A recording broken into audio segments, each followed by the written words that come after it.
안재환 목사입니다. 네, 오늘은 여호수아 6장을 공부해 보도록 하겠습니다.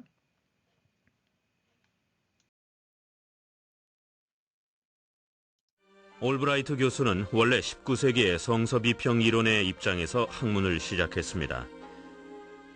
하지만 고고학적인 연구를 시작하면서 자신이 발견하고 있는 성과들이 성서의 사실성을 긍정하는 쪽으로 나가고 있다는 사실을 깨닫게 됐죠. 그래서 그는 성서의 사실성에 대한 비판적인 입장을 버리고 점점 더 긍정적인 방향으로 나갔습니다. 성서 고고학의 창시자들은 중동 지역에 흩어져 있는 고대 문명의 유적들을 하나둘 발굴하고 연구하는 과정에서 성서에 대한 비판론을 부정하고 성서의 내용에 대한 역사적 근거를 찾으려는 입장을 취했습니다. 텔베텔 지역의 유적청을 조심스럽게 파내려간 결과 성서의 내용과 일치하는 것으로 보이는 폐허가 나타났습니다. 다른 성서 고고학자들도 이와 비슷한 폐허의 유적을 발견했습니다. 그 중에는 여리고 성의 무너진 성벽도 있었죠. 존 가스탱은 옛날 여리고 성이 있던 테렐 술탄 지역을 탐사했습니다. 1930년대에 발굴 작업을 했죠. 그리고 성서의 이야기가 사실이라고 믿게 됐습니다. 심하게 파괴된 고대 도시의 유적을 발견했어요. 무너진 성벽과 진흙 벽돌 조각 등이 발견됐고 불에 탄 흔적이 남아 있었습니다. 우리는 여리고성이 지진에 의해 무너진 것이라는 과학적 증거가 많이 있습니다. 바로 성경에 쓰여진 것처럼 말입니다.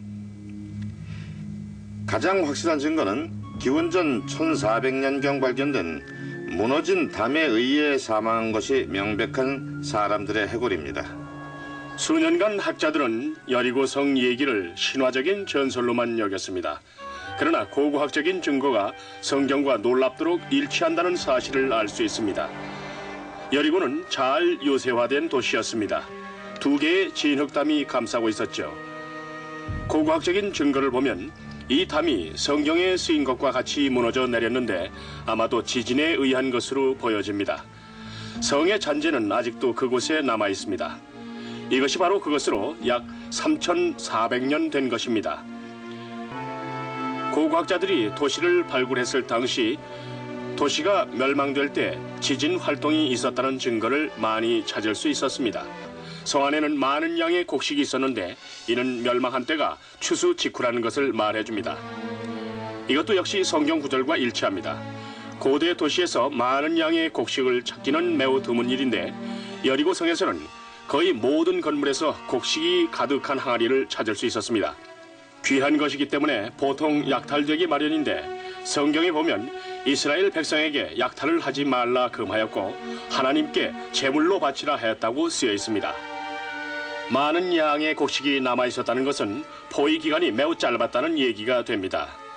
성경에는 7일간 포위를 했다고 되어 있습니다. 고고학자들이 찾은 모든 증거가 성경의 내용과 정확히 일치합니다.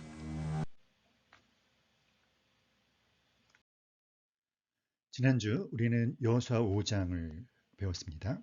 이스라엘 민족은 적진 바로 앞에서 할례를 받았습니다. 그것은 생명을 포기하는 것이었죠. 적진 앞에서 위기와 두려움의 현실 앞에서 그들은 철저하게 하나님만 의지하였습니다. 그것은 하나님께 철저하게 자신의 삶을 위탁하는 것이었고 오직 신실하신 하나님을 신뢰하며 하나님만을 의지하며 벼랑 끝에 나아가는 것이었습니다. 이것은 무모한지만은 아니었죠.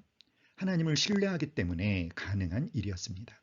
그것은 용기였습니다. 그러나 장애물이 버티고 있었습니다. 바로 여리고 성이었죠. 오늘은 여호수아 6장 여리고 성의 승리에 대한 말씀을 배우려고 합니다. 1999년 크리에이션 엑스 니힐로 저널에 실린 성서 고고학의 대가 브라이언트 우드 박사님의 논문을 통해서 여리고성의 실체가 구체적으로 드러나게 되었다고 합니다. 우드 박사님의 논문에 따르면 여리고성은 이중 성벽을 갖추고 있었다고 하고요. 이 여리고는 이중성벽, 이 이중성벽이 그 바깥벽과 안쪽 벽에 있는 것이죠. 그래서 외벽의 처음 높이가 5m 정도 돌로 구성된 옹벽으로 구축되었고 그 위에 7m 정도의 진흙 벽돌로 이루어졌다고 합니다. 그리고 여기서부터 비스듬히 이어진 누벽이 끝나는 곳에, 그러니까 그 제방이 끝나는 곳에 다시 5m 높이의 내벽이 자리하고 있습니다. 그래서 밖에서 본다면 거의 20m 정도의 높이에 달하는 거대한 성읍으로 보일 것이죠. 자, 그리고 적군이 외벽을 타고 넘어와도 외벽과 내벽 사이에 갇히게 돼서 위에서 그 내벽 위에서 불화살을 쏘면 꼼짝없이 패배할 수밖에 없는 바로 그런 아주 놀라운 이중성벽으로 된 이 여리고성. 그래서 여리고성은 한 번도 이방 민족에게 정복당해 본 적이 없는 난공불락의 요새였다고 합니다. 특히 40년 동안 광야에서 방랑하던 이스라엘 백성들에게는 이 거대한 요새가 눈앞에 보이고 아마도 이러한 성읍은 지금까지 이스라엘 백성들이 전혀 보지 못했던 성읍이었기 때문에 상당한 공포감을 느낄 수밖에 없었을 것입니다. 자, 그런데 특이한 점이 있죠. 여호수아 6장 1절에 보면 여리고 주민들이 성문을 굳게 잠그고 출입하는 자가 없었다라고 기록을 하고 있어요. 자, 여러분, 여리고성 주민은 이렇게 철옹성 같은 성벽을 가지고 있으면서도 왜 두려워하며 성문을 잠그고 출입하지 않았을까요? 보통 학계에서는 면적당 인구 개수를 적용한다면 여리고성의 인구가 약 700명 정도라고 계산을 합니다. 자, 그리고 전쟁을 앞둔 성 주변의 인구가 성 안으로 다 들어와 있다 하더라도 1,500명은 넘지 않았을 것으로 추정하고 있습니다. 자, 그런데 그 요단강 건너편 모압 평지에서 이스라엘 백성들이 진을 치고 있을 때 그 광경이 어떠했을까요? 이스라엘 진의 규모가 어느 정도였을까요? 민수기 1장 14절에 보면 출애굽했을 때 그 인구가 20세 이상의 남자 숫자만 헤아렸을 때 60만 명이 넘습니다. 그러니까 어르신들과 그다음에 여자들과 유아들까지 합하면 몇 명? 200만 명. 자, 그들이 이렇게 진을 치고 있는 모습 아마 어마어마한 진이었을 거예요. 특히 밤에는 이스라엘 백성들이 이제 텐트에서 불을 밝힌다면 와, 그거는 참 장관이었을 것 같아요. 자, 더군다나 이 여리고성 주민들은 어떤 것을 목격했죠? 여호와 하나님께서 물벽이 쌓이는 기적을 행하셔서 이스라엘 백성들을 범람하는 요단강물을 마른 땅으로 건너게 하는 그 놀라운 이적을 행하시는 바로 그것을 목격했습니다. 자, 이런 상황들을 생각해 본다면 여리고 성 안의 주민들이 할 수 있는 최선의 전술은 무엇이었겠어요? 성문을 꼭 잠그고 버티는 것 외에는 상상할 수가 없었을 거예요. 특히 이 여리고는 아주 견고한 이중 성벽 방어 시스템에다 풍부한 수자원과 식량을 가지고 그래서 버티면 인원이 많은 이스라엘 쪽에서 먼저 지칠 수밖에 없는 것이겠죠. 자, 그와는 다르게 이스라엘 쪽에서는 지금까지 이스라엘 백성을 인도한 지도자 모세가 죽었고 여호수아가 그 지위를 인계받은 후에 첫 번째 전투 인점을 고려해 보면 상당한 부담감을 가지고 있는 쪽은 어쩌면 이스라엘일 수도 있습니다. 만일 첫 번째 여리고 전투가 장기화되면 그래서 군사들의 사기가 떨어진다면 이스라엘의 위기가 닥칠 수도 있는 그런 상황인 것이죠. 자, 그래서 여호수아와 이스라엘 백성들에게는 다시 한번 용기가 필요한 그런 용기가 필요한 상황이 놓여진 것이죠. 자, 그런데 출애굽 1세대들 이 광야에서 살다가 이 가나안 땅에 들어오지 못했던 출애굽 1세대들은 이 가나안 땅 앞에서 어떤 반응을 보였냐면 그들은 불신앙의 반응을 보였어요. 이 출애굽 1세대들이 광야 40년 동안 광야에서 살다가 광야에서 다 죽고 이 가나안 땅에 들어오지 못한 이유는 그들이 하나님의 약속의 말씀을 믿지 못하고 가나안 땅을 주셨다라는 약속의 말씀을 믿지 못하고 가나안 땅에 들어가라는 하나님의 말씀에 불순종했기 때문이죠. 자, 민수기 13장 28절에 보면 40년 전에 모세가 보낸 그 정탐꾼들, 가나안 땅을 정탐한 자들의 보고가 나오고 있습니다. 뭐라고 보고했습니까? 그러나 그 땅 거주민은 강하고 성읍은 견고하고 심히 클 뿐 아니라 거기서 아낙 자손을 보았으며, 뭐라고 보고했어요? 그 땅 거주민은 강하고 성읍은 견고하고 심히 크고 이 아낙 자손이라고 하는 것은 거인족속을 보았다. 자, 이런 보고를 들은 이스라엘 백성들은 두려움에 사로잡혀서 그들은 어떻게 말합니까? 우리가 어디로 가랴? 우리 형제들이 우리를 낙심하게 하여 말하기를 그 백성은 우리보다 장대하며 그 성읍은 크고 성곽은 하늘에 닿았으며 라고 이야기합니다. 이것이 출애굽 1세대들이 가나안 땅을 앞에 두고 한 불신앙의 반응이었어요. 이제 이 여호수아와 출애굽 2세대들, 자기들의 부모 세대는 그 견고하고 큰 성읍을 보고 이런 불신앙의 반응을 보였는데, 이제 그 현장에 출애굽 2세대들이 서 있는 것이죠. 그들 어머니 세대는, 그들 부모님 세대는 그들은 대장부고 우리는 메뚜기 같다.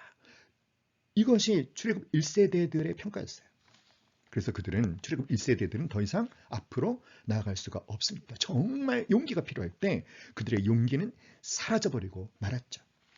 자, 이제 그 현장에 다시금 이스라엘 백성들이 선 것입니다. 진정한 용기가 필요할 때가 온 것입니다. 이스라엘 백성들은 이제 어떻게 행동합니까?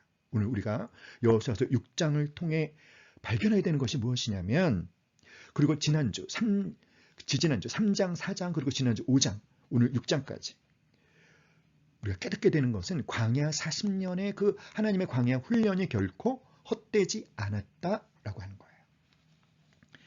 광야가 중요했던 것은 광야 그 자체가 중요한 것이 아니라 광야를 걸으면서 하나님이 그들에게 훈련시킨 믿음과 순종의 훈련, 그들이 좀 하나님을 신뢰하고 하나님께 순종할 수 있는가. 그런데 여호수아와 이스라엘 백성들은, 이 출애굽 2세대들은 충분히 하나님을 신뢰하고 충분히 하나님을 의지하고 충분히 하나님께 순종한다는 것이죠. 자, 우리 교재 21페이지 본문 2의 1번 문제 한번 볼까요? 1절에서 여리고성의 분위기는 어떠했는가? 그때 하나님은 여호수아에게 무엇을 말씀하셨는가? 자, 우리 1, 2절 말씀 함께 읽어봅시다. 이스라엘 자손들로 인하 말미암아 여리고는 굳게 닫혔고 출입하는 자가 없더라. 여호와께서 여호수아에게 이르시되, 보라, 내가 여리고와 그 왕과 용사들을 내 손에 넘겨 주었으니. 자, 여리고성의 분위기 어때요? 이 여리고 백성들은 두려움에 사로잡혀, 하지만 그들이 신뢰하는 것은 무엇입니까? 여리고 성의 그 이중 성벽, 그 견고한 성벽, 난공불락의 요새, 그것만을 믿고 성문을 꼭꼭 걸어 잠그고 잔뜩 웅크리고 있을 때. 자, 그런데 그때 하나님께서는 무엇을 하셨습니까? 하나님께서는 말씀하셨습니다. 뭐라고 말씀하셨죠? 여호와께서 여호수아에게 이르시되, 보라, 내가 여리고와 그 왕과 용사들을 내 손에 붙였다. 내 손에 넘겨 주었다. 하나님께서는 약속의 말씀을 주셨어요. 어떤 약속의 말씀을 주셨습니까? 내 손에 넘겨주었다. 너희 손에 붙였다. 너희가 그들을 장악하게 될 것이다. 하나님의 말씀입니다. 하나님의 약속입니다.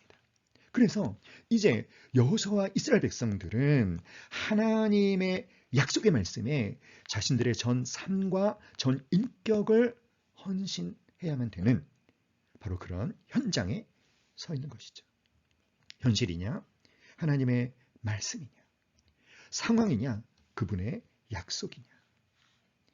자, 그런데 우리는 항상 실패하죠. 우리는 어떻습니까? 우리는 항상 눈에 보이는 현실을 우선하고 상황을 우선시하고 그래서 하나님의 약속의 말씀을 붙잡고 그 말씀대로 행하신 하나님을 신뢰하지 못하고 앞으로 나아가지 못하는 거예요. 사랑하는 여러분, 가나안 땅은 안식과 축복의 땅이지만 그 땅을 차지하기 위해서는 용기가 필요하고 더 나아가서 굳세고 강한 믿음이 필요한 것입니다. 우리는 여호수아 6장을 통해서 굳게 닫힌 문을 여는 영적 원리에 대해서 배우게 돼요. 자, 우리에게 위기가 다가왔을 때 여러분 어떻게 됩니까? 더욱 하나님을 신뢰해야 합니다. 아니, 위기의 상황일수록 더욱 하나님을 의지해야 합니다. 어떻게 해야 된다고요? 현실과 상황을 우선시하지 말고 약속의 말씀을 붙잡고 충분히 기도하며 믿음으로 나아가야 되는 것이죠. 다시 한번 말씀드리지만 가나안은 하나님이 약속하신 약속의 땅이지만 그 땅을 차지하려면 무엇보다도 하나님을 신뢰하고 하나님께서 약속하신 대로 행하신다는 그 하나님의 신실하신 성품을 믿고 하나님을 의지하고 충분히 기도하며 믿음으로 나아가는 것이 필요합니다. 현실을 우선하거나 상황을 우선하지 말고 하나님이 주신 약속의 말씀을 붙잡고 충분히 기도하는 것, 그리고 믿음으로 행하는 것이 필요한 것이죠.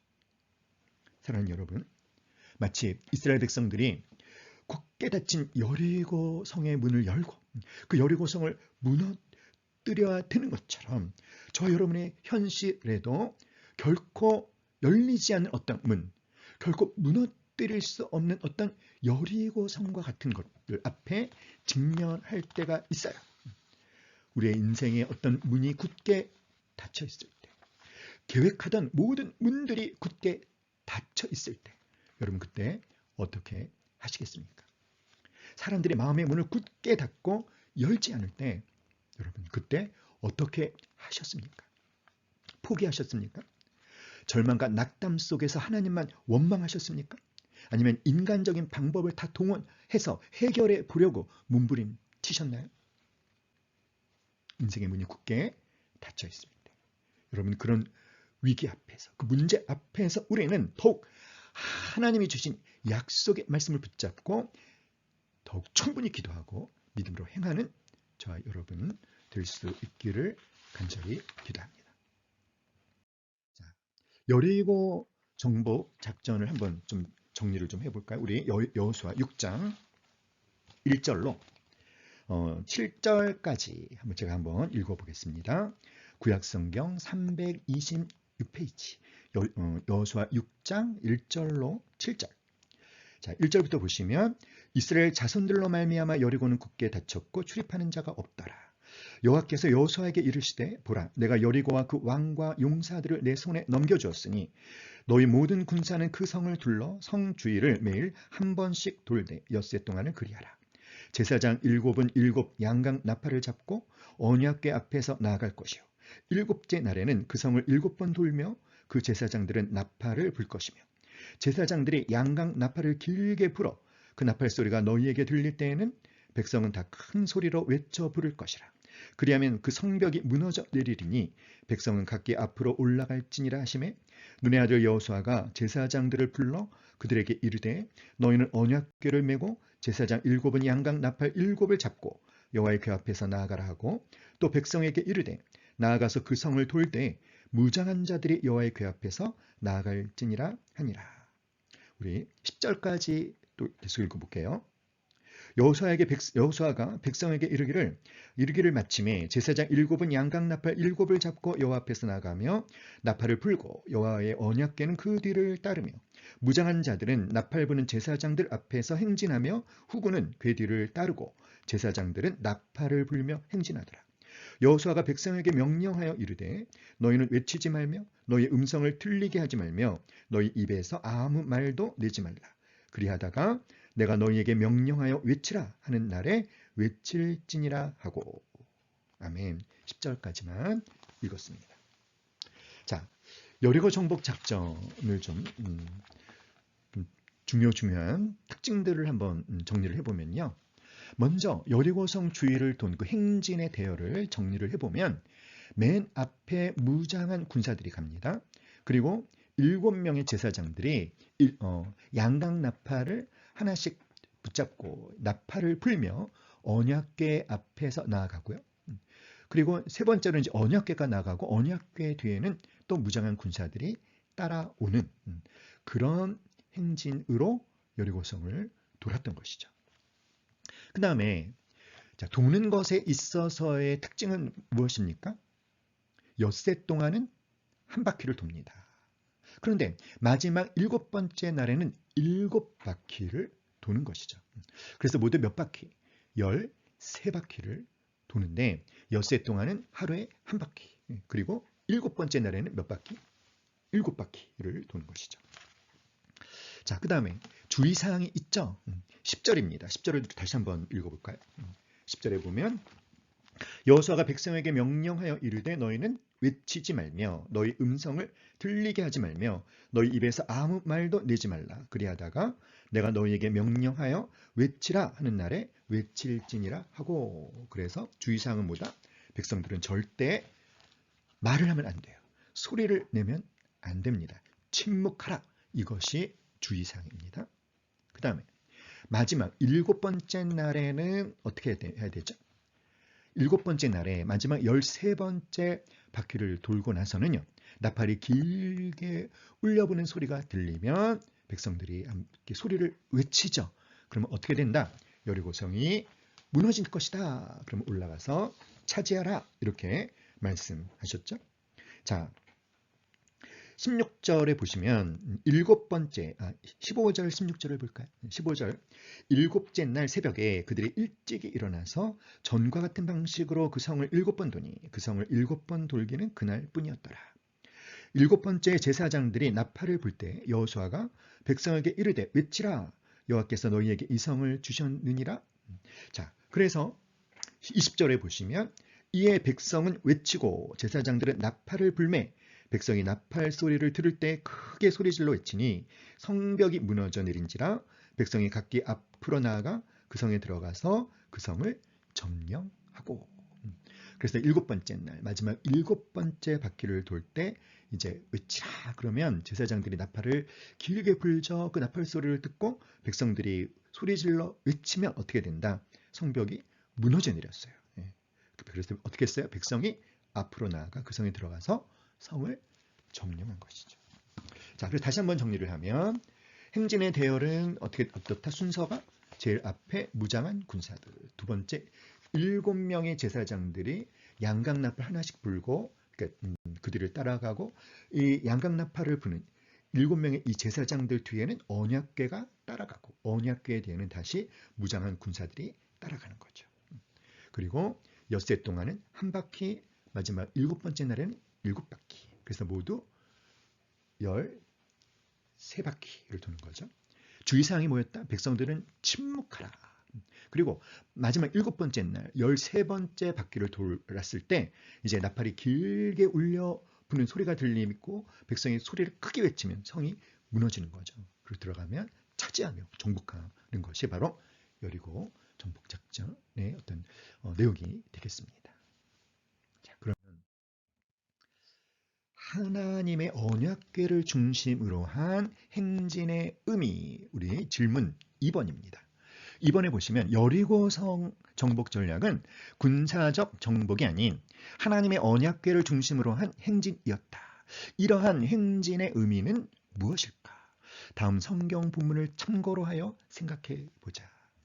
여호수아 우리 6장 3절로 9절을 다시 보시면 자, 3절에 보면 너희 모든 군사는 그 성을 둘러 성주의를 매일 한 번씩 돌되 엿새 동안을 그리하라. 제사장 7은 7 양각 나팔을 잡고 언약궤 앞에서 나아갈 것이요. 7째 날에는 그 성을 7번 돌며 그 제사장들은 나팔을 불 것이며 제사장들이 양각 나팔을 길게 불어 그 나팔 소리가 너희에게 들릴 때에는 백성은 다 큰 소리로 외쳐 부를 것이라. 그리하면 그 성벽이 무너져 내리리니 백성은 각기 앞으로 올라갈지니라 하며 6절 눈의 아들 여호수아가 제사장들을 불러 그들에게 이르되 너희는 언약궤를 메고 제사장 7은 양각 나팔 7을 잡고 여호와의 궤 앞에서 나아가라 하고 또 백성에게 이르되 나아가서 그 성을 돌되 무장한 자들이 여호와의 궤 앞에서 나아갈지니라 하니라. 여호수아가 백성에게 이르기를 마침에 제사장 7은 양각 나팔 7을 잡고 여호와 앞에서 나아가며 나팔을 불고 여호와의 언약궤는 그 뒤를 따르며 그 무장한 자들은 나팔 부는 제사장들 앞에서 행진하며 후군은 궤 뒤를 따르고 제사장들은 나팔을 불며 행진하더라. 자, 언약궤를 중심으로 한 행진이다라는 거죠. 자, 3절로 9절에 이 하나님의 명령을 통해서 행진의 대열에 대해서 다시 한번 관찰하고 정리를 해보면 자, 어떻습니까? 4절에 제사장 7은 언약궤 앞에서 나아가라. 7명의 제사장들이 언약궤 앞에서 나아가죠. 그 다음에 9절에 보면 무장한 자들은 나팔 부는 제사장들 앞에서 행진하며, 그러니까 제일 앞에 누가 가는 거예요? 무장한 군사들이 가고 그 뒤를 나팔 부는 제사장들이 7명이 따라가고 그 제사장들 7명 뒤에는 무엇이 따라오고 언약궤가 따라오고 또 9절에 보면 후 귀는 그 궤 뒤를 따르고 언약궤 뒤에 다시 또 누가 갑니까? 무장한 군인들이 따라가는 것이죠. 자, 그것을 사진으로 보면 맨 앞에, 요 앞에 이제 앞에가 좀 잘렸는데 앞에 누가 있는 거예요? 앞쪽에 무장한 군인들이 있는 거죠. 그리고 7명의 제사장들이 양각나팔 하나씩 이 나팔을 불면서 가고 그 뒤를 언약궤가 따라가고 그 뒤를 또 무장한 군인들이 따라가는 거죠. 자, 그래서 보면 언약궤가 중심이라는 거예요. 언약궤가 중심. 언약궤 앞에 7명의 제사장들이 양각나팔을 불어요. 소리를 내지 말라고 하였기 때문에 유일하게 들려오는 소리는 어떤 소리였을까요? 바로 나팔 소리인 거죠. 그 다음에 맨 앞에 무장한 군인들, 그리고 또 뒤에도 무장한 군인들. 그러니까 여러분, 이것은 무엇이 중심인 행진이다. 언약궤가 중심인 행진이라는 거죠. 언약궤가 중심인 행진이다. 자, 이 언약궤가 중심인 행진인데 이것이 과연 의미하는 것이 무엇이냐? 언약궤, 우리 여호수아 3장과 4장에서 언약궤에 대해서 여러분 배운 거 기억나시죠? 언약궤는 이스라엘 백성들에게 어떤 의미입니까? 그것은 바로 하나님의 임재를 상징하는 것이었어요. 그들 가운데 임재해 계시는 하나님, 그들과 함께 하시는 하나님. 그래서 언약궤가 앞서간다는 것은 누가 앞장선다? 하나님께서 앞장선다. 그러니까 여러분, 자, 이 여리고성과의 전투를 내보내면서 그들 혼자 가는 것이 아니라 누가 먼저 앞서 행하신다? 하나님께서. 벼랑 끝으로 이스라엘 백성들만 몰아내는 것이 아니라 하나님이 앞서 행하신다라는 것을 의미하는 거죠. 내가 앞서 행한다. 너희는 나의 뒤를 따르라. 이렇게 말씀하시는 거예요. 그러니까 이스라엘 백성들은 어떤 확신을 가져야 됩니까? 아, 우리 혼자 싸우는 싸움이 아니구나. 우리만 싸우는 전쟁이 아니구나. 하나님이 앞서가시는구나. 우리는 그분의 뒤를 따르면 되는 것이구나. 아시겠죠, 여러분? 자, 그런데 이 여리고 정복 작전을 보면 강조가 되는 숫자가 하나 있습니다. 무엇입니까? 7이에요. 7. 눈치채셨죠? 자, 보실까요? 몇 명의 제사장들입니까? 7명의 제사장들이에요. 자, 며칠 동안 여리고성 주위를 돕니까? 7일 동안. 마지막 7번째 날에는 몇 바퀴를 돌죠? 7바퀴. 그러니까 계속해서 강조되는 숫자가 바로 뭐예요? 7이라는 숫자라는 거예요. 자, 이 7이라는 숫자는 이스라엘 백성들에게는 아주 특별한 의미를 갖고 있죠. 어떤 의미일까요? 이 7이라는 숫자는 완성, 완전, 바로 그런 의미를 갖고 있어요. 7이라는 이 히브리어가 완성, 완전 이런 의미를 갖고 있습니다. 그래서 7은 누구의 숫자다? 하나님의 숫자다. 하나님은 어떤 분이십니까? 하나님은 완성하시는 분이시라는 겁니다. 자신이 시작하신 것이면 무엇이든지 반드시 끝마치시고 성취하시는 하나님이심을 선포하는 숫자가 바로 7이에요. 그래서 7이라는 숫자는 이스라엘 백성들은 굉장히 중요한 숫자입니다. 누구를 의미하는 숫자? 하나님을 의미하는 숫자. 하나님은 어떤 분이시다? 자신이 시작하신 것은 반드시 끝마치시고 완성하시는 하나님. 하나님께서 자, 이 여리고 성을 내가 어떻게 했다? 네 손에 붙였다. 너에게 넘겨 주었다. 그렇게 말씀하신 하나님은 반드시 어떻게 하신다? 그 약속하신 대로 여리고성 정복하는 것을 끝마치신다. 완성하신다. 완전케 하신다라는 거죠. 그러니까 여러분, 어떤 하나님이 앞서가시는 거예요? 자신이 말씀하신 것을, 자신이 약속하신 것을 반드시 이루시는, 완성하시는 그 하나님이 앞장서신다는 것입니다. 자, 그런데 이 언약궤 앞에 무엇이 가고 있죠? 7명의 제사장들이 양강 나팔을 불며 언약궤 앞에서 행진하잖아요. 자, 이게 참 중요한 거예요. 자, 그래서 10절에서는 침묵하라라고 명령하셨죠. 그러니까 이 여리고성을 돌 때 오로지 들리는 소리는 어떤 소리만 들릴까요? 바로 양강 나팔 소리만 들리는 거예요. 자, 우리 교재 21페이지에 보면 참고 자료가 있습니다. 2종류의 나팔. 그러니까 이 유대 제사장들이 2종류의 나팔을 사용했는데 하나는 은으로 만든 나팔이고 하나는 양의 뿔로 만든 양강 나팔. 그런데 사용하는 용도가 달랐죠. 어떻게 달라서 어떻게 다릅니까? 은나팔은 중요한 일이 생겼을 때 전쟁이나 또는 장막을 이동한다든지 이스라엘 진영에 신호를 보내기 위해 사용한 것이 은나팔. 그러면 양강나팔은 뭐 하는 데 사용했다? 주로 행사 의식에 사용되었는데 백성들을 예배로 초청할 때 사용되었다는 거예요. 그러니까 여러분, 언약궤 앞에서 7명의 제사장들이 양강나팔을 불리며 간다는 것은 언약궤가 의미하는 누구를? 하나님을 뭐 하라는 것입니까? 예배하라. 하나님을 찬양하라. 그런데 그 하나님이 어떤 하나님이십니까? 7이라는 숫자가 의미하는 어떤 하나님?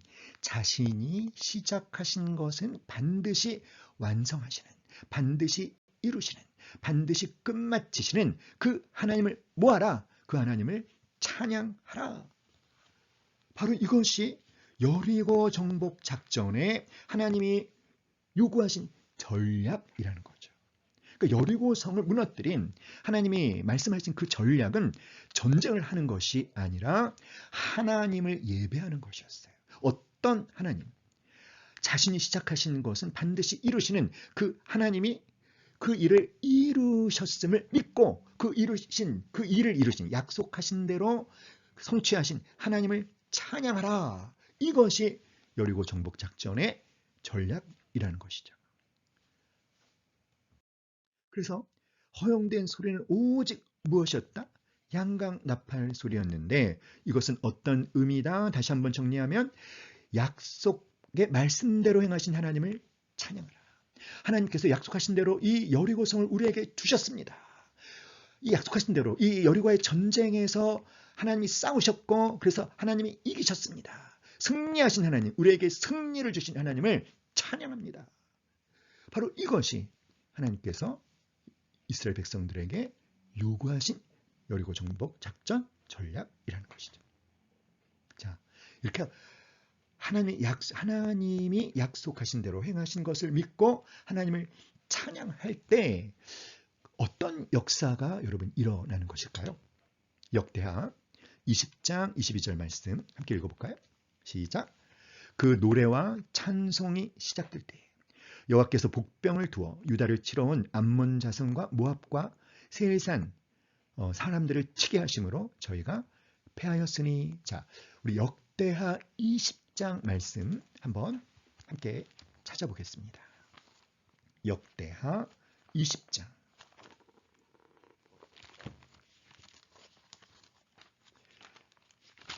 1절부터 볼까요?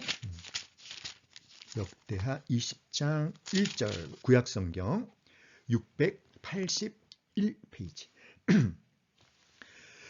구약성경 681페이지 역대하 20장 1절에 보면 죄송합니다. 그 후에 모압 자손과 암몬 자손들이 마온 사람들과 함께 와서 여호사밧을 치고자 한지라. 그러니까 지금 이 유다 여호사밧이 왕으로 통치하고 있을 때 어떤 일이 일어났죠? 모압과 암몬과 마온 사람 이 세 나라가 연합군을 결성해서 유다를 공격하러 온 거예요. 자, 그때 3절에 보면 여호사밧이 두려워하여 하나님께 금식하며 기도하기 시작합니다. 자, 그런데 12절에 보면 그들이 뭐라고 기도하냐면 이렇게 기도해요. 우리 하나님이여 그들을 징벌하지 아니하시나이까?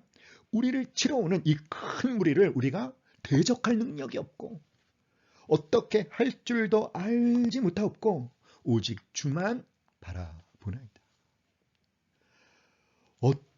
대적할 능력이 있다 없다? 없다는 거예요. 뭘 어떻게 해야 할지 안다 모른다. 모른다는 것입니다. 얼마나 무력한 상태입니까?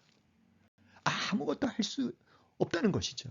그 무력감과 그 절망감, 그 두려움. 여러분, 그때 그래서 우리가 할 수 있는 것은 무엇밖에 없다? 오직 주만 바라보나이다. 사랑하는 여러분, 우리가 어떤 위기 앞에서, 어떤 문제 앞에서 정말 어떻게 할 수 있는 그 문제를 해결하기 위해서 할 수 있는 방법이 아무것도 없고 뭘 어떻게 해야 될지 모르겠을 때 그때 오직 주만 바라보는 것은 부끄러운 일이 아닙니다.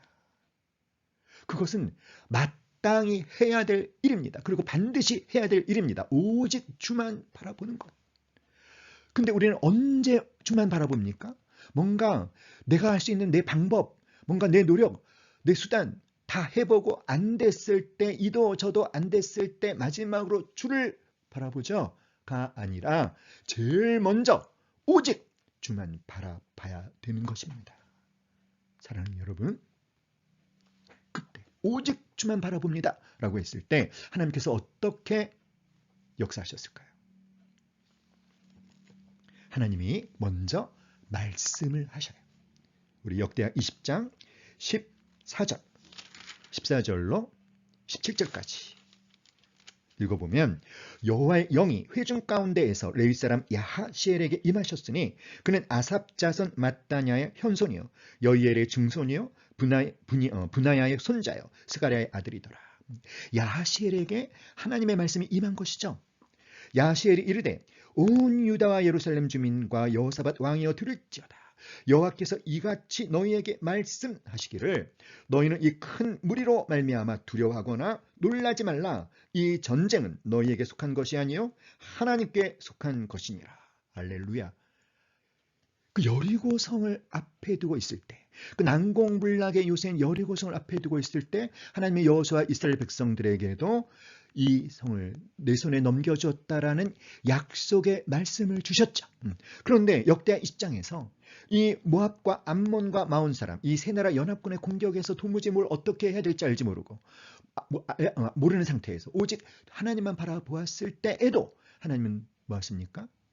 약속의 말씀을 주시는 거예요. 그리고 또 명령하시죠. 뭐라고? 두려워하지 말라고.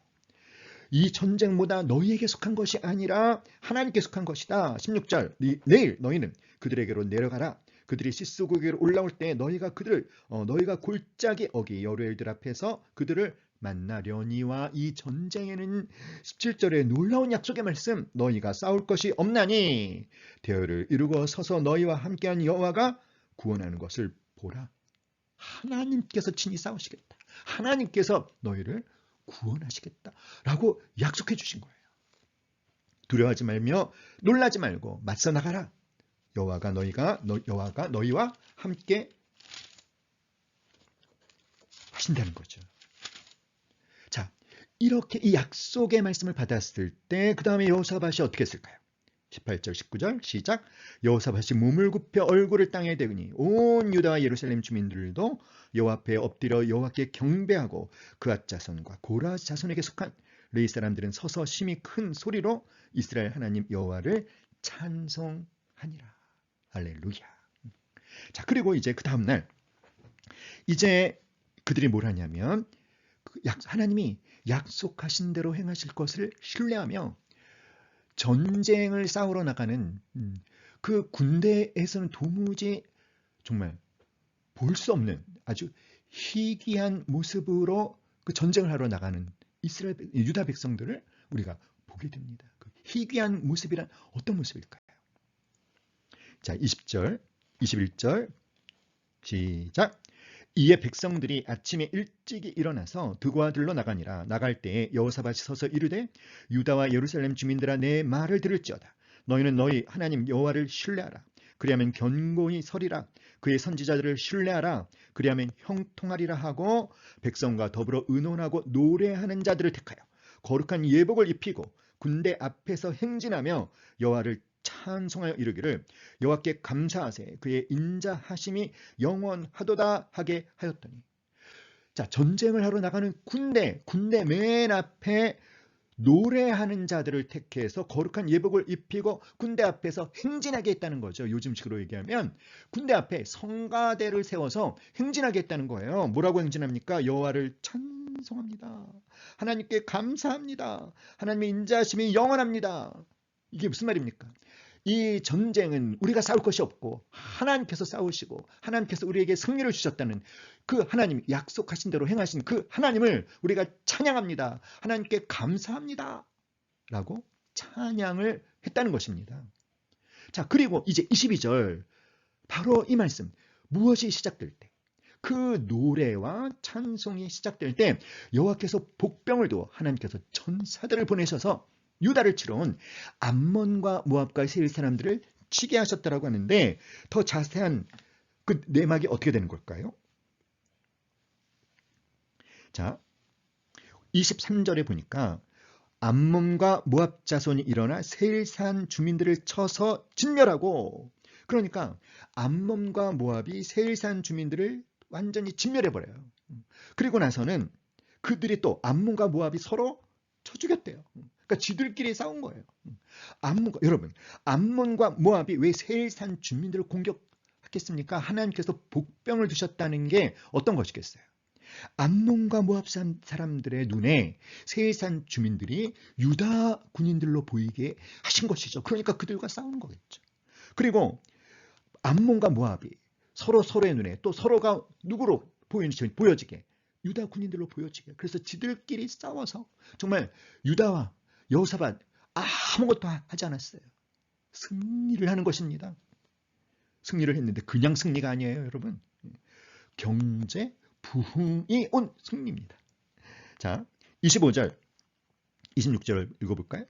여호사밧과 그의 백성이 가서 적군의 물건을 탈취할세 본즉 그 가운데 재물과 의복과 보물이 많이 있으므로 각기 탈취하는데 그 물건이 너무 많아 능히 가져갈 수 없을 만큼 많으므로 사흘 동안에 거두어드리고 넷째 날에 무리가 브라가 골짜기에 모여서 거기서 여호와를 송축한지라. 그러므로 오늘까지 그곳을 브라가 골짜기라 일컫더라. 브라가는 무슨 뜻?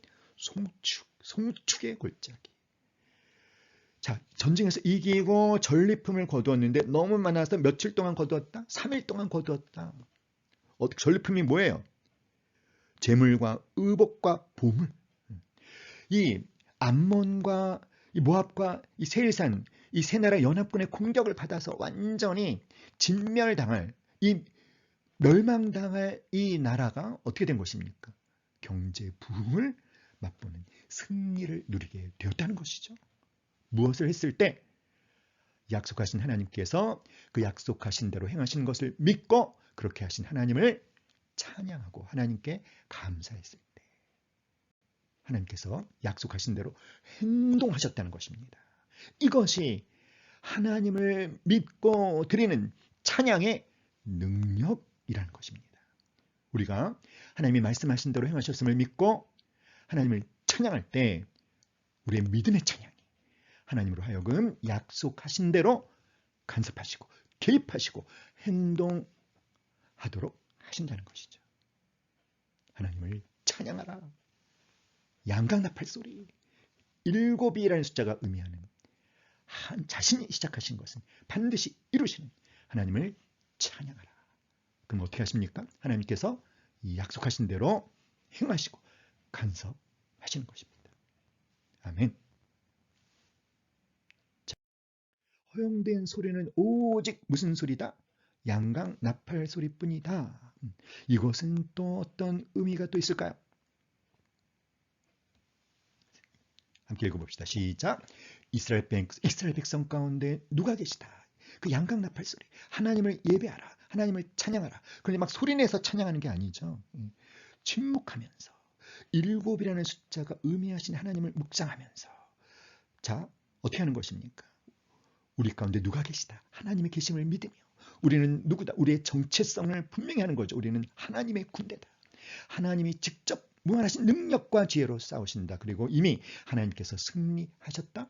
승리를 주신 하나님 영광을 돌려라. 할렐루야. 아멘. 사랑하는 여러분, 이스라엘 백성 가운데 계신 하나님, 우리와도 함께하고 계심을 믿습니다. 당신과도 함께하고 계심을 믿습니다. 당신의 그 위기적인 상황 속에서, 당신의 힘으로 해결할 수 없는 그 문제의 상황 속에 하나님이 함께하고 계심을 예수님의 이름으로 선포합니다. 저와 여러분은 하나님의 군대임을 선포합니다. 하나님이 무한하신 능력과 지혜로 싸우셨고 하나님께서 승리하셨습니다. 하나님께서 해결하셨습니다. 그러므로 여러분 승리를 주신 하나님께 영광을 돌리실 수 있기를 간절히 기도합니다. 양강나팔 소리. 하나님을 뭐하라? 하나님을 예배하라. 자, 예배라고 하는 것이 워십이라는 단어잖아요.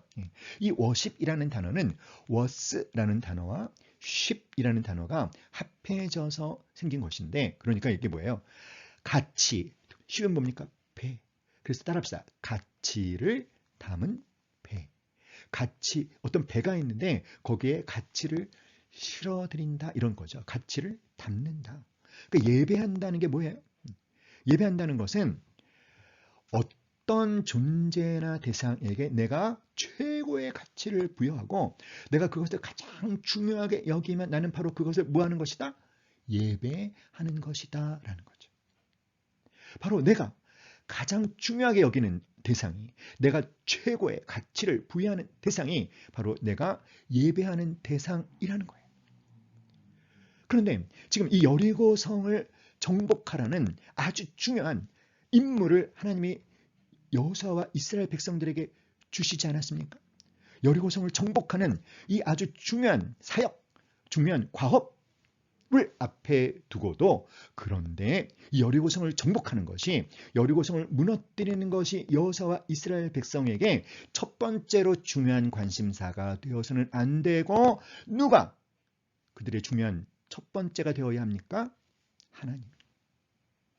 여러분, 저와 여러분에게 어떤 아주 심각한 문제가 생기면, 심각한 위기가 일어나면 우리는 그 어려움, 내가 처한 그 어려움, 그 문제를 해결하는 것에 온통 우리는 집중하지 않습니까?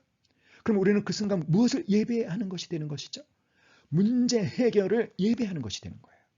어떤 사역을 함에 있어서 그 사역을 막 잘 해내려는데 온통 우리의 그 모든 관심이 집중된다면 그 사역이 예배의 대상이 되는 것입니다. 하나님이 맡긴 아주 중요한 임무를 수행하는 과정에서도, 그런데 그 임무, 그 사역이 첫 번째가 되어서는 안 되고, 그 첫 번째 자리에서 하나님이 밀려나면 안 되고, 하나님이 중요한 임무를 수행하는 과정에서도 너는 첫 번째 자리에 누구를 두고 누구를 예배해야 된다? 하나님을 두고 하나님을 예배해야 된다. 문제를 예배하지 마시기 바랍니다. 내가 처한 어려운 상황을 예배하지 마시기 바랍니다. 하나님이 맡긴 중요한 일을 잘 하는 것이 내 예배의 대상이 되어서는 안 됩니다. 어떤 상황 가운데 있든지 누가 첫 번째? 하나님이 첫 번째. 하나님을 예배하라. 아멘. 자, 그 다음에 우리 21페이지 3번 질문 한번 볼까요? 그런데 행진할 때 이스라엘 백성들은 침묵해야 했다. 왜 하나님은 이스라엘 백성들이 침묵하기를 요구하셨을까? 이때 침묵 가운데 유일하게 들린 소리는 무엇인가? 그것은 이스라엘 백성들에게 어떤 영향을 미쳤을까? 침묵하라. 왜 침묵하라고 하셨을까요? 10절 우리 여호수아 6장 10절을 다시 한번 읽어보겠습니다. 여호수아 6장 10절. 여호수아가 백성에게 명령하여 이르되 너희는 외치지 말며 너희 음성을 들리게 하지 말며 너희 입에서 아무 말도 내지 말라. 그러하다가 내가 너희에게 명령하여 외치라 하는 날에 외칠지니라 하고. 자, 침묵하라. 침묵하면서 유일하게 들려오는 소리는 어떤 소리? 양강 나팔 소리. 그 양강 나팔 소리를 들으며 그들은 침묵하면서 누구를 생각합니까? 하나님을 생각하겠죠. 하나님은 어떤 분이시다? 하나님은 약속하신 대로 행하시는 분이시다. 그리고 하나님이 어떻게 하셨다? 하나님이 약속하신 대로 행하셨다. 그 하나님을 뭐하라? 찬양하라. 그러니까 침묵하면서 누구를 기억하고 누구의 음성을 듣는 거예요? 하나님을 기억하고 하나님의 메시지, 하나님의 음성을 듣는 것이죠. 자, 미드바르. 광야가 히브리어로 광야를 미드바르라고 해요. 근데 이 미드바르라는 히브리어에는 또 듣는다라는 뜻이 있답니다. 그러니까 두 개의 의미를 가진 단어인 거죠. 한쪽으로는 광야, 한쪽으로는 듣는 것. 그러니까 광야라는 환경 속에 있다면 그 광야에서 우리는 뭘 해야 된다? 들어야 된다는 것이죠. 무엇을? 하나님의 음성을, 하나님의 메시지를, 하나님의 말씀에 그 아무것도 들려오지 않는 가운데 그런데 누구를 묵상해야 된다? 하나님을 묵상해야 된다는 거예요. 사랑하는 여러분, 이스라엘 백성은 지금 가나안에 들어와 있지만 하나님은 그들을 영적인 광야로 가라고 명령하시는 거죠. 광야는 뭐 하는 곳입니까? 듣는 곳이라는 거예요. 너희들은 침묵하며 누구를 묵상하고 하나님을 묵상하고 무엇을 묵상하고 하나님의 약속의 말씀을 묵상하고 누구를 찬양하고 그 약속하신 대로 행하신 하나님을 찬양하고. 무엇을 마음에 새기라는 것입니까? 하나님은 여리고성을 우리 손에 붙였다라고 약속하신 대로 하나님이 행하셨다. 그 하나님을 약속하신 대로 행하신다. 그 하나님 찬양합니다. 하나님 감사합니다. 할렐루야. 상황이나 조건을 바라보지 말고 상황과 조건을 바라보며 부정적인 말을 입 바깥으로 말하지 말고 오직 침묵하며 하나님의 약속의 말씀을 묵상하라는 것이죠. 자, 여러분, 만약에 침묵하라라는 명령이 없었다면 이스라엘 백성들은 마음껏 하고 싶은 말을 다 했겠죠? 그러면 어떤 말을 하는 사람들이 있었겠습니까? 꼭 그런 사람 있잖아요. 아주 이렇게 좀 다른 사람들 다 이렇게 김 빠지게 하는 사람, 사기 떨어뜨리는 말을 하는 사람. 어떤 말을 하는 사람입니까? 부정적인 말을 하는 사람들, 의심의 말을 하는 사람들. 그러니까 예를 들면 어떤 말이에요? 이런 말을 하는 사람이 있었겠죠. 아니, 우리가 저렇게 여리고성을 돈다고 여리고성이 무너지냐? 이런 말을 하는 사람 있었겠어요? 없었겠어요? 당연히 있죠. 200만 명이나 되는 사람 가운데 별의별 사람이 다 있었을 거예요. 또 어떤 사람들은 이렇게 돌다가 우리가 돌아버리는 거 아니야? 더군다나 여러분, 이 여리고성을 돌고 있는 그것을 보고 있는 누구도 보고 있었겠습니까? 여리고 사람들도 보고 있었겠죠. 그 중에 사람들이 막 놀리는 사람이 있지 않았겠어요? 저들 돈에 돌았나 보다. 야, 너희들 도는 것밖에 할 게 없지. 아이고, 저 바보 같은 것들. 뭐 이런 말을 할 수도 있지 않겠습니까? 그러니까 그런 어떤 비난의 말, 부정적인 말, 불신의 말, 의심의 말을 하려거든 차라리 입을 뭐해라? 다물어라. 이것입니다, 여러분. 우리가 하는 말이 참 중요하잖아요. 말하는 대로 되지 않습니까? 쓸데없는 말 하려거든 차라리 shut the mouth. 입을 다물어라. 침묵하라는 거예요. 상황이나 조건에 대해서 부정적인 말 하지 말고 오직 하나님과 그분의 약속의 말씀을 그리고 그 말씀대로 행하신 하나님을 신뢰하며 찬양해라. 침묵하라. 또 무엇이다? 성품 훈련이라는 것입니다. 하나님은 이스라엘 백성들이 여리고성을 정복하는 이 과정도 그들의 성품 성숙을 위한 훈련의 기회로 사용하고 계시다라고 하는 것을 우리가 놓치면 안 돼요. 자, 하고 싶은 말이 있는데 그 하고 싶은 말을 참는 거 쉬워요, 어려워요? 여러분이 제일 하지 못하는 것 중에 하나가 하고 싶은 말이 있는데 그 말 안 하는 것이지 않습니까? 그거 참 어렵죠. 그러면 이 말하고 싶은 것을 참으려면 뭐 해야 됩니까? 참으려면 인내해야 되죠. 인내. 그런데 지금 하나님이 바로 뭡니까? 이스라엘 백성들에게 그 참는 훈련, 인내하는 훈련을 시키고 계신다는 거예요. 왜일까요? 왜 하나님께서 이 여리고성을 정복하는 과정을 이스라엘 백성들의 인내의 성품을 훈련하는 기회로 사용하시는 이유는 무엇입니까? 왜냐하면 하나님께서는 당신의 백성들을 향해서 아주 중요한 목적을 갖고 계시죠. 그것은 무엇입니까? 그들이 하나님의 성품을 담는 것, 성화되어지는 것, 하나님의 성품을 닮아가는 것이 하나님께서 하나님의 백성을 향해 갖고 있는 목적이라는 것입니다. 여러분, 하나님의 진짜 관심은요, 이 여호수아와 이스라엘 백성들이 여리고성을 무너뜨리느냐 뜨리지 못하느냐가 아니에요. 하나님의 진짜 관심은 그들의 성품입니다. 그들이 정말 하나님을 닮는 자, 하나님의 성품을 닮은 자들이 되느냐 못 되느냐. 하나님의 진짜 목적은 당신의 백성들의 무엇에 있다? 성품에 있다라는 거예요. 자, 야고보서 우리 3장 한번 가봅시다. 야고보서 3장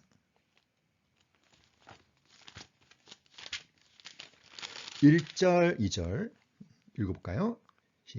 신약성경 373페이지. 자, 1절, 2절 시작. 내 형제들아, 너희는 선생된 우리가 더 큰 심판을 받을 줄 알고 선생이 많이 되지 말라. 우리가 다 실수가 많으니 만일 말에 실수가 없는 자라면 곧 온전한 사람이라 능히 온 몸도 굴레 씌우리라. 어떤 사람이 온전한 사람이라고 말씀하고 있죠? 말에 실수가 없는 사람. 말에 실수가 없는 사람이 온전한 사람이래요. 자기 혀를 잘 다스릴 줄 아는 사람이야말로 온전한 사람이라는 거죠. 자, 온전한 사람, 다른 식으로 표현하면 무엇입니까? 바로 하나님의 성품을 닮은 사람이라는 거예요. 자, 야고보서 1장으로 가보죠. 야고보서 1장 2절로 4절. 신약성경 371페이지 2절로 4절 시작. 내 형제들아, 너희가 여러 가지 시험을 당하거든 온전히 기쁘게 여기라. 이는 너희 믿음의 시련이 인내를 만들어내는 줄 너희가 알미라. 인내를 온전히 이루라. 이는 너희로 온전하고 구비하여 조금도 부족함이 없게 하려 함이라. 아멘. 자, 무엇을 온전히 이루라? 인내를. 그럼 인내를 이루면 어떤 사람이 된다? 온전하고 구비하여 조금도 부족함이 없는 사람. 온전한 사람이 된다는 것이죠. 무엇을 이룰 때? 인내를 이룰 때 온전한 사람이 되는 거예요. 자, 이 인내를 만들어내는 것이 뭐다? 믿음의 시련이 인내를 만들어내는데 이 인내가 이루어지면 온전한 사람이 된다는 거죠. 근데 무엇을 잘 다스리는 사람도 온전한 사람이 됩니까? 혀를 잘 다스리는 사람도. 왜 혀를 잘 다스리는 사람이 온전한 사람이라고 인정받을까요? 왜냐하면 혀를 잘 다스리는 사람은 무엇을 이룬 사람이기 때문에 인내라는 성품을 열매 맺은 사람이기 때문에 그래서 온전한 사람, 누구를 닮은 사람이 되는 것입니까? 하나님의 성품을 담는 사람이 되는 거예요. 그래서 여러분, 하나님은 정말 저와 여러분을 향해서 성품에 대한 목적을 갖고 우리로 성품 훈련을 시키고 계신다는 것을 여러분이 깨달으셔야 돼요. 그러니까 여러분에게 맡겨진 어떤 일, 어떤 그 직장의 업무이든지 아니면 하나님이 맡기신 어떤 교회의 사역이든지 그 일을 잘 해내는 것, 그것은 우리의 목적이죠. 우리는 그걸 목적으로 붙잡죠. 그것이 우리의 주된 관심사죠. 그러나 하나님의 목적은 다른 곳에 있다는 것입니다. 우리가 일을 잘 해내느냐 못 해내느냐, 우리가 어떤 그 결과를 성과를 잘 내느냐 못 내느냐가 하나님의 관심사가 아니라 하나님의 관심사, 하나님의 우리를 향한 목적은 무엇이다? 성품이라는 것입니다. 이 초점을 놓치는 분들이 참 많아요. 교회 안에서 하나님이 맡긴 봉사를 할 때 성품의 목적을 맞추고 봉사하는 사람들이 과연 몇이나 되겠습니까? 하나님이 맡긴 사역을 하는 자들, 목회자들도 마찬가지죠. 많은 사역자들이 사역만 잘 하려고 하죠. 그것이 가장 최고의 관심사죠. 과연 자신의 성품에 정말 이렇게 초점을 맞추고 있는 자들이 얼마나 될까요? 그러나 하나님은 우리에게 아주 중요한 임무를 맡기고 그 임무를 수행하는 과정에 있어서도 하나님의 진짜 중요한 관심사는, 중요한 목적은 우리의 무엇에 있다? 성품에 있어서, 그래서 늘 무엇을 시키신다? 성품 훈련을 시키고 계신다는 거예요. 바로 지금 하나님께서 당신의 성품을 훈련하고 계십니다.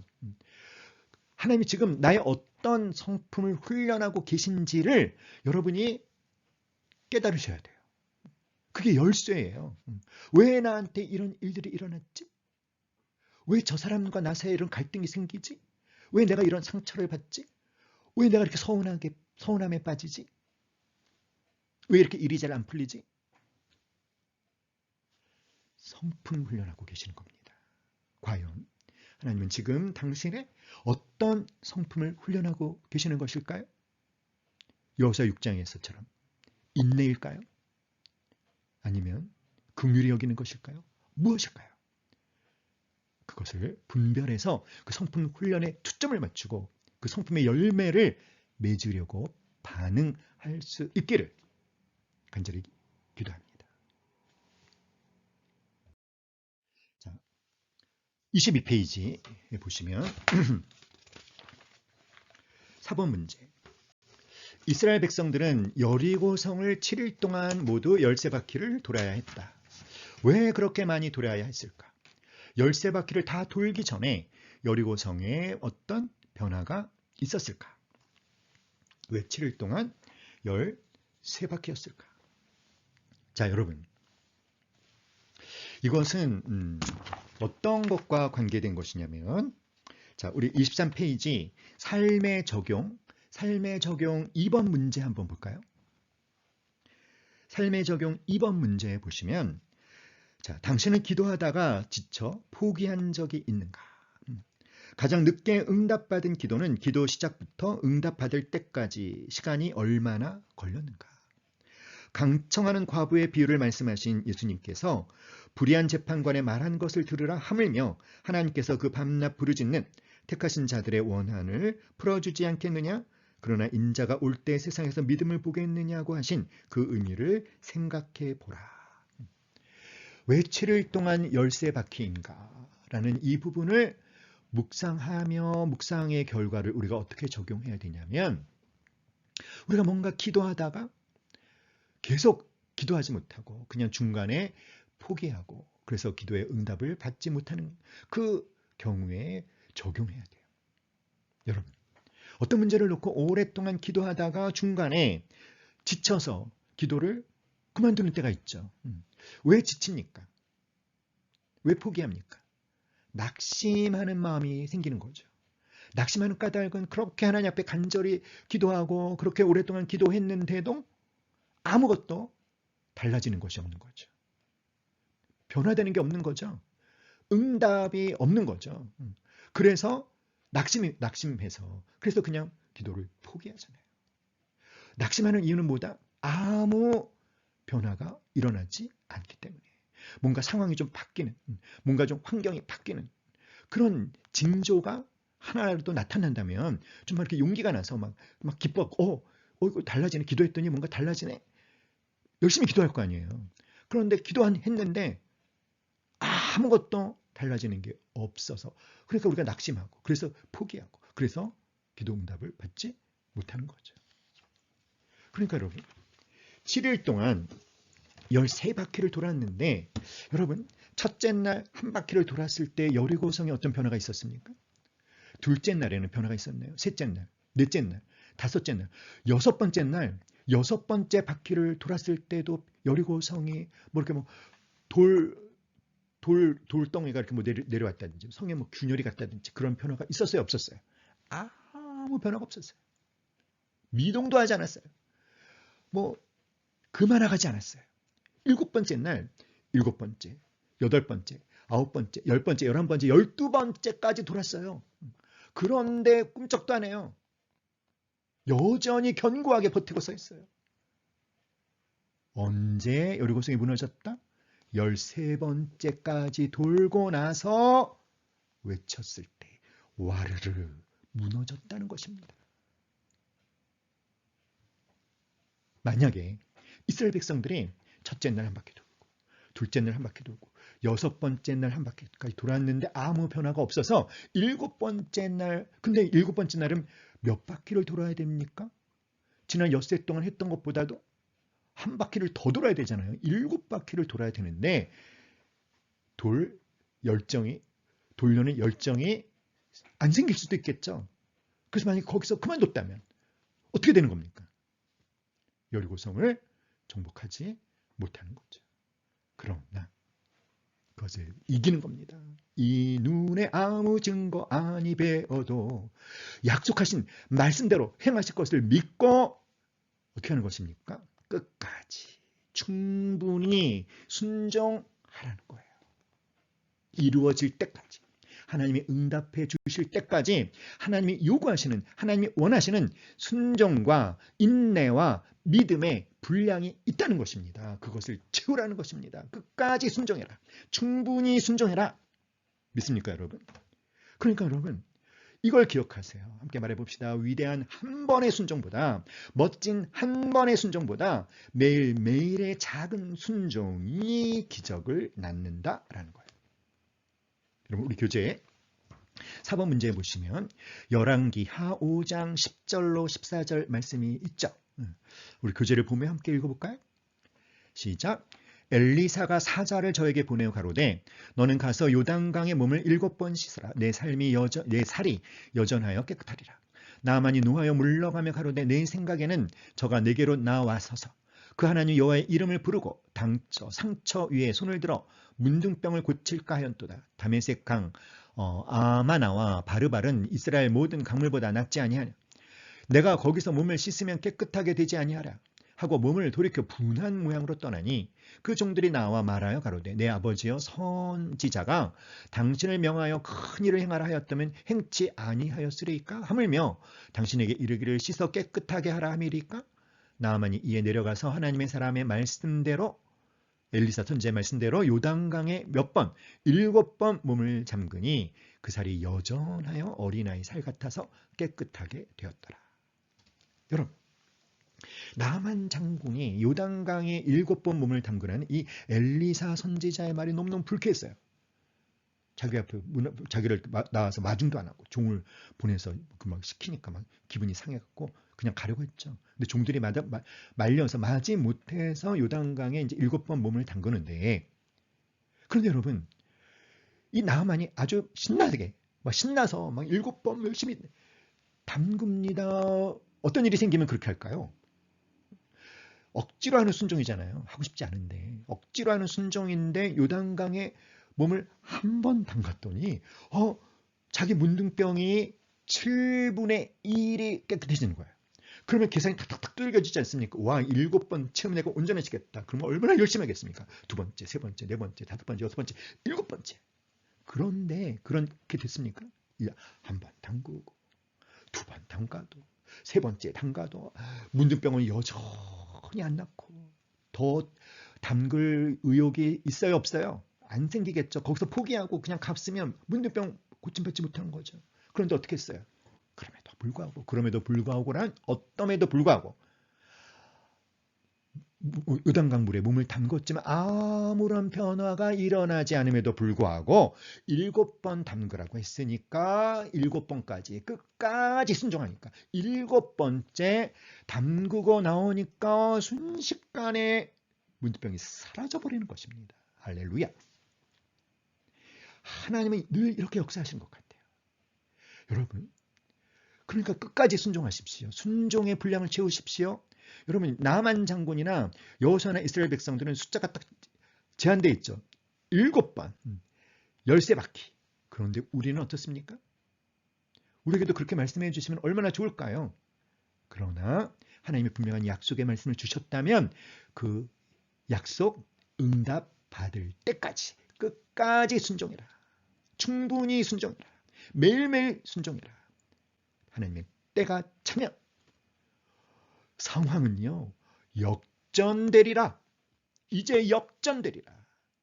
이제 역전되리라. 믿습니까? 순식간에 바뀌는 거예요. 할렐루야. 그러므로 끝까지 순종하는 저와 여러분 되시기를 간절히 기도합니다. 6번 문제. 정복 후 여리고 성과 성에 있는 모든 것은 하나님께 바치도록 되어 있었다. 하나님 왜 이렇게 바치라고 명령하셨을까? 우리 여호수아 6장 17절로 19절 한번 읽어볼까요? 여호수아 6장 17절로 19절 구약성경 327페이지 17절 시작. 이 성과 그 가운데 있는 모든 것은 여호와께 온전히 바치되 기생라합과 그 집에 동거하는 자는 모두 살려주라. 이는 우리가 보낸 사자들을 그가 숨겨주었음이니라. 너희는 온전히 바치고 그 바친 것 중에서 어떤 것이든지 취하여 너희가 이스라엘 진영으로 바치는 것이 되게 하여 고통을 당하게 되지 아니하도록 오직 너희는 그 바친 물건에 손대지 말라. 은금과 동철 기구들은 다 여호와께 구별될 것이니 그것을 여호와의 곳간에 드릴지니라 하니라. 여호와께 다 바쳐라.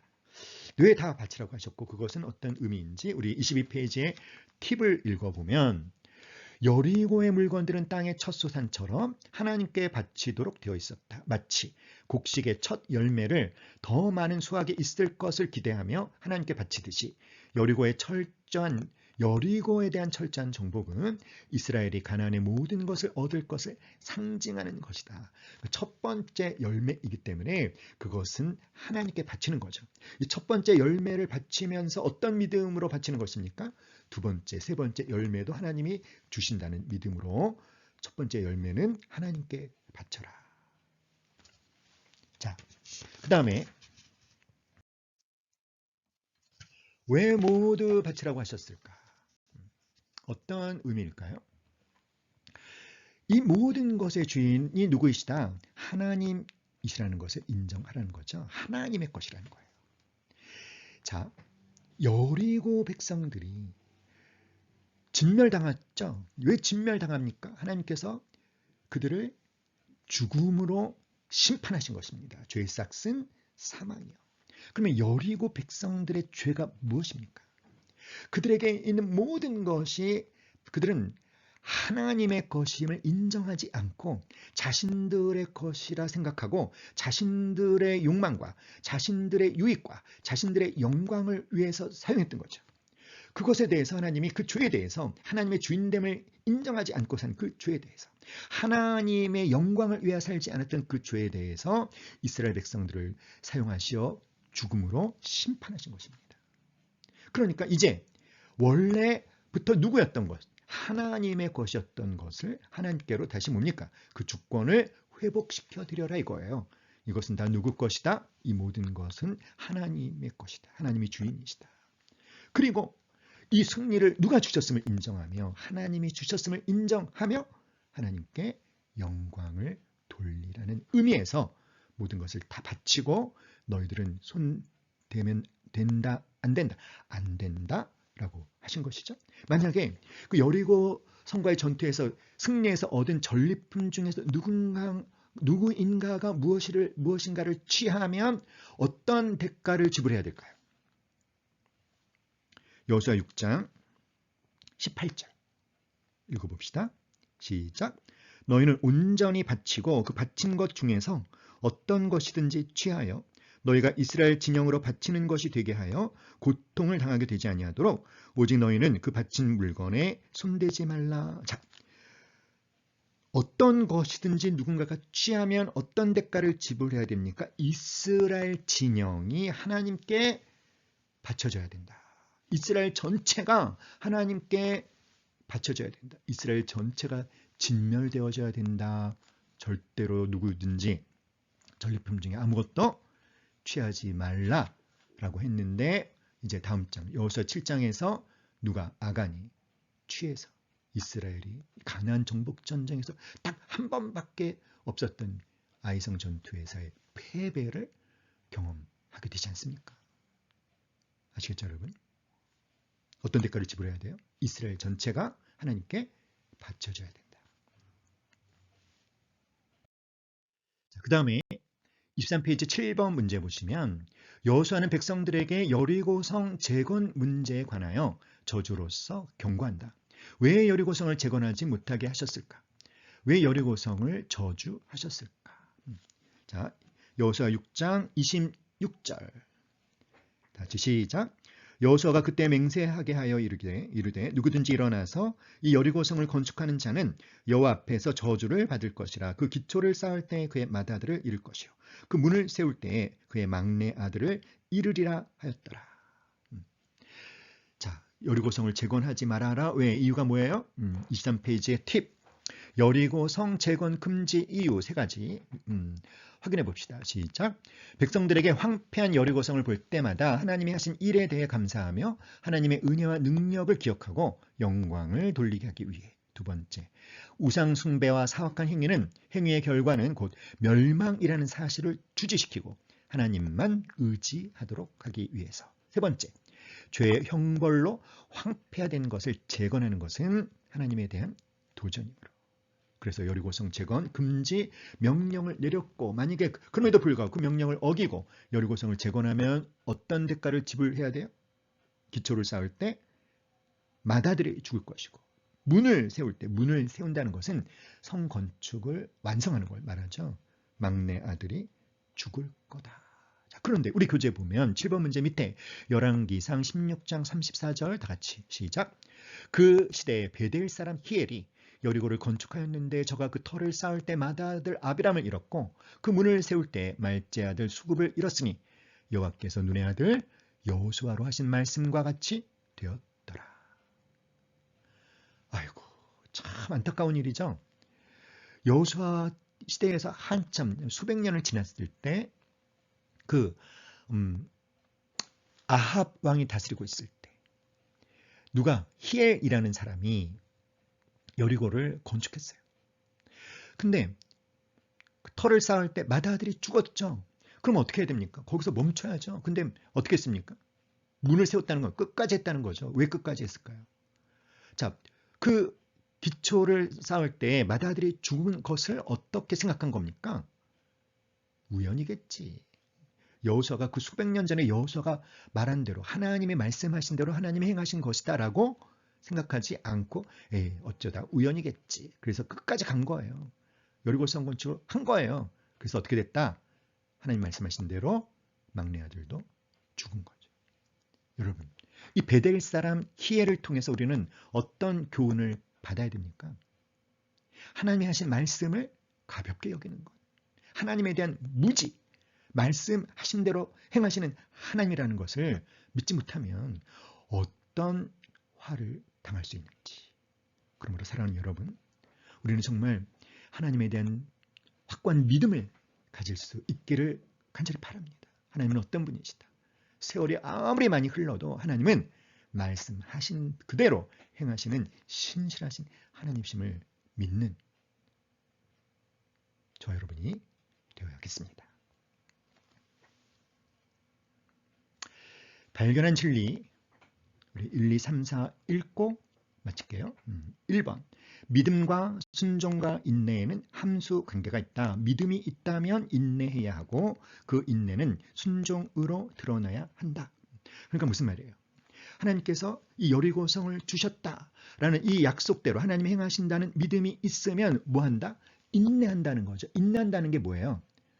인내할 수 없는 상황 속에서 어떤 상황? 아무 변화가 일어나지 않아도 순종했는데도 돌았는데도 기도했는데도 아무 변화가 일어나지 않아도 뭐가 있으면 믿음이 있으면 참고 인내한다는 거죠. 그리고 그 인내는 무엇으로 나타난다? 순종으로 13번째 바퀴까지 도는 순종으로 7번 몸을 담그는 순종으로 응답받을 때까지 말씀하신 대로 말씀을 붙잡고 믿음으로 행하는 그 순종으로 나타난다. 그래서 뭐다? 믿음과 순종과 인내는 함수 관계가 있다. 순종하되 어떻게 해라? 끝까지 순종해라. 하나님의 말씀대로 싸워야만 악의 세력을 물리칠 수 있다. 네 번째, 하나님의 말씀 앞에서 자기 소리를 내지 말아라. 비록 그 명령이 내 마음에 들지 않고 나의 계획과 다르고 상황에 맞지 않아 보인다 할지라도 부정적인 소리를 내려거든 차라리 그 입을 다물어라. 아멘. 사랑하는 여러분, 오늘은 우리가 여호수아서 6장의 말씀을 배웠습니다. 여러분의 삶에 어떻게 적용하시겠습니까? 성령님께서 도와주셔서 여러분의 실제 상황 속에 아주 구체적으로 적용하여 오랫동안 열리지 않았던 그 어떤 문, 내가 도무지 무너뜨릴 수 없을 것처럼 여겨졌던 그 여리고성, 그것이 내 바깥에 있든지 내 안에 있든지 여호수아 6장에서처럼 그 여리고성이 무너지는 하나님의 기적이 일어나기를 간절히 기도하고, 무엇보다도 문제가 아니라 성품에 초점을 맞추는 저 여러분 되기를 기도합니다. 기도하겠습니다. 사랑과 은혜가 풍성하신 하나님 아버지, 오늘 여호수아 6장의 말씀을 통해 우리는 무엇을 깨달았습니까? 하나님, 그 깨달은 말씀 그대로 실제적으로 우리 사랑하는 형제 자매들 자신의 삶 가운데 온전히 적용할 수 있도록 주님 도와주시옵소서. 살아계신 하나님 아버지, 하나님을 예배하는 자들 될 수 있게 도와주시옵소서. 하나님은 자신이 시작하신 것은 반드시 이루시는 분이심을, 약속하신 대로 온전히 행하시는 분이심을 믿고, 하나님 아버지, 조금 기도하고 조금 순종하다가 변화가 없어서 낙심하지 말고, 기도를 포기하지 말고, 순종하는 것들을 포기하지 말고 끝까지 순종해서 마침내 약속하신 대로 그대로 행하시는 하나님을 경험하는 저희들 될 수 있도록 주님 역사하여 주시옵소서. 우리 사랑하는 형제 자매님들을 하나님의 전능하신 손길에 맡기옵고 감사드리며 살아 역사하시는 예수님의 이름으로 감사하며 축복하며 기도하옵나이다. 아멘. 아멘. 감사합니다. 그리고요, 이 유튜브 동영상을 끄기 전에 그 밑에 내려가 보면 구독 클릭하는 곳이 있어요. 구독과 좋아요를 꼭 눌러주시기 바랍니다. 감사합니다. 수고하셨습니다. 다음 주에 뵙겠습니다. 하나님께 감사의 박수. 아멘. 할렐루야.